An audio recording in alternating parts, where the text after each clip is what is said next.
Que a graça e a paz do nosso Senhor Jesus esteja com todos nós. Amém?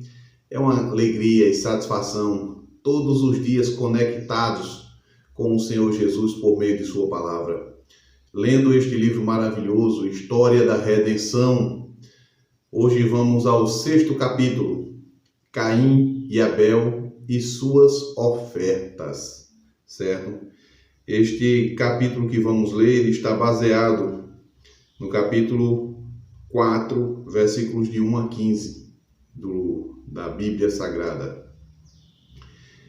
Vamos juntos orar? Feche seus olhos. Nosso Deus e Pai, que alegria e satisfação é estar em Tua presença. Saber que o Senhor está conosco, nos protege de todo mal e perigo e quer o nosso bem. Acima de tudo, quer nos salvar das garras do maligno e principalmente muitas vezes de nós mesmos, pois a maioria das vezes não temos a decisão certa a tomar e ficamos em dúvida.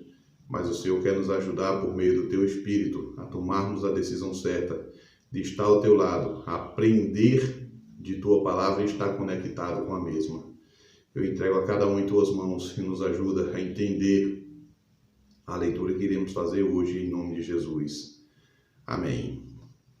Caim e Abel e suas ofertas. Caim e Abel, filhos de Adão, diferiram grandemente em caráter. Abel temia a Deus. Caim acariciava sentimentos de rebeldia e murmurava contra Deus por causa da maldição pronunciada sobre Adão e porque fora a terra amaldiçoada por seu pecado.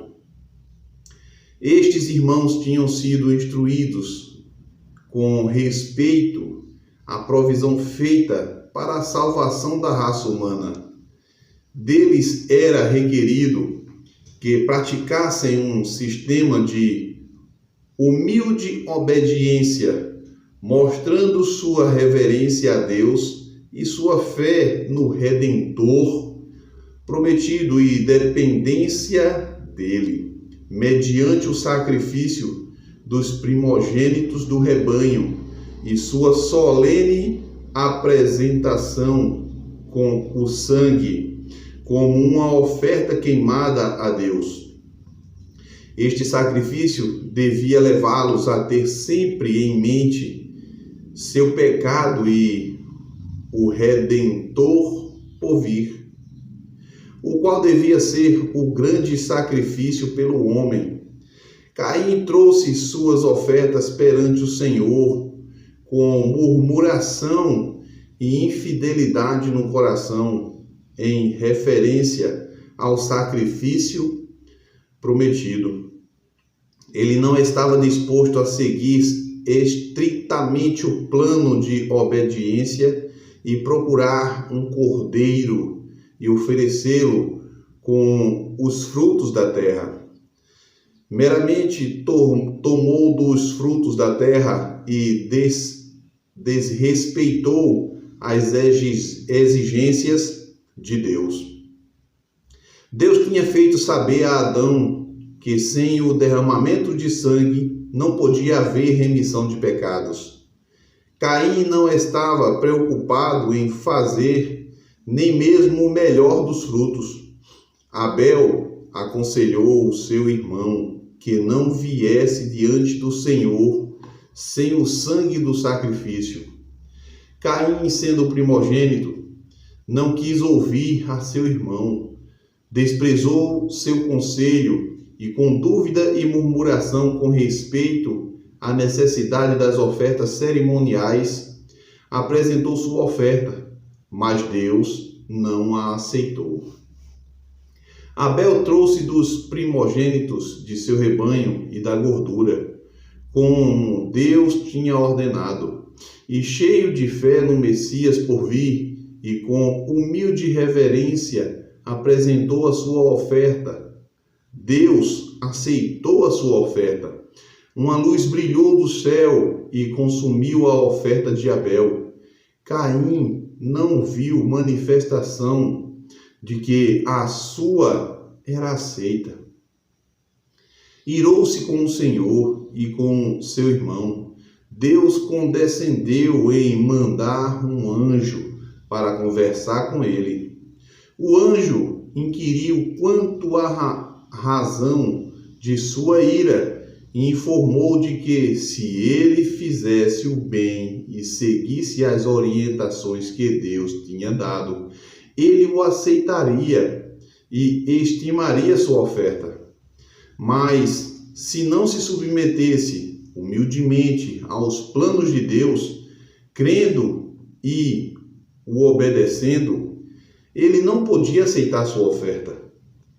O anjo declarou a Caim que isso não era injustiça da parte de Deus ou parcialidade mostrada para com Abel, mas que era em virtude de seu próprio pecado e desobediência da expressa ordem de Deus, que ele não podia aceitar sua oferta e, se fizesse o bem, seria aceito por Deus, e seu irmão lhe daria ouvidos e o guiaria, porque era o mais velho. Mas mesmo depois de ser assim fielmente instruído, Caim não se arrependeu. Em vez de censurar-se e aborrecer-se por sua incredulidade, ainda se queixou da injustiça e parcialidade de Deus. E em sua inveja e ódio contendeu com Abel e o reprovou. Abel mansamente apontou o erro de seu irmão e mostrou que o equivocado era ele próprio. Caim, porém, odiou a seu irmão desde o momento em que Deus lhe manifestou as provas de sua aceitação. Seu irmão Abel procurou apaziguar a ira, mostrando que houve compaixão de Deus em salvar a vida de seus pais, quando podia ter trazido sobre eles a morte imediata. Disse a Caim que Deus os amava, ou não teria dado seu filho, inocente e santo, para sofrer a ira de que o homem, pela sua desobediência, era merecedor. Os prenúncios da morte. Enquanto Abel justificava o plano de Deus, Caim tornou-se enraivecido e sua ira acendeu e ardeu contra Abel, até que em sua raiva o matou. Deus o inquiriu a respeito de seu irmão, e Caim proferiu uma culposa falsidade. Não sei, não sou guardador de meu irmão. Deus informou a Caim que sabia a respeito de seu pecado, que estava informado de todos os seus atos, mesmo os pensamentos de seu coração, e disse-lhe: a voz do sangue do teu irmão clama a mim desde a terra. Eis agora, pois, maldito por sobre a terra cuja boca se abriu para receber de tuas mãos o sangue de teu irmão. Olha bem, vou repetir essa frase. Eis agora, pois, maldito por sobre a terra cuja boca se abriu para receber de tuas mãos o sangue de teu irmão. Que terrível, triste, né? Caim matou seu irmão mais novo, Abel. Quando lavares o solo, não te dará ele a sua força, serás fugitivo e errante pela terra. Aqui foi a maldição que Deus lançou sobre Caim. A maldição sobre a terra, a princípio, tinha sido sentida apenas levemente, mas agora uma dupla maldição repousava sobre ela. Caim e Abel representaram as duas classes, o justo e os ímpios. Os crentes e os incrédulos, que deviam existir desde a queda do homem até o segundo advento de Cristo. O assassínio de Abel por seu irmão Caim representa os ímpios que teriam inveja dos justos, odiando-os porque são melhores do que eles. Teriam inveja e perseguiriam os justos e os arrastariam à morte, porque seu reto proceder lhes condenava a conduta pecaminosa. A vida de Adão foi de um triste, humilde e contínuo arrependimento, quando ensinava seus filhos e netos a temerem o Senhor. Era com referência amargamente reprovado por seu pecado, de que resultara tanta miséria sobre sua posteridade. Quando deixou o belo jardim, o pensamento de que ele devia morrer fazia-o estremecer de horror. Olhava para a morte como uma terrível calamidade. Foi primeiro familiarizado com a horrível realidade da morte na família humana pelo seu próprio filho Caim ao matar seu irmão Abel. Cheio de amargo remorso por sua própria transgressão e privado de seu filho Abel, olhando a Caim como um assassino e conhecendo a maldição que Deus pronunciara sobre a terra, o coração de Adão quebrantou-se de dor. Muito amargamente ele se reprovou por sua primeira grande transgressão. Suplicou o perdão de Deus mediante o sacrifício prometido. Profundamente havia ele sentido a ira de Deus pelo crime cometido no paraíso. Testemunhou a corrupção geral que mais tarde finalmente forçou Deus a desistir ou destruir os habitantes da terra por um dilúvio. A sentença de morte pronunciada sobre ele por seu Criador, que a princípio lhe pareceu tão terrível, depois que ele viveu algumas centenas de anos, parecia justa e misericordiosa em Deus, pois trazia o fim a uma vida miserável. Ao testemunhar Adão os primeiros sinais da decadência da natureza, com o cair das folhas e o murchar das flores, chorou mais sentidamente do que os homens hoje choram os seus mortos.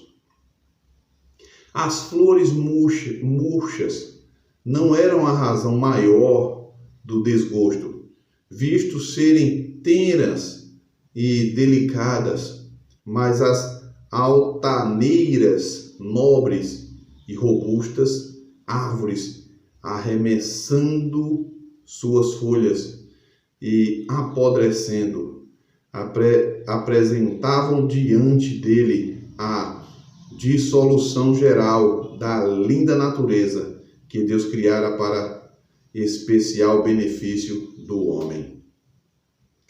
Para seus filhos e os filhos deles, até a 9ª geração, Adão viveu 930 anos.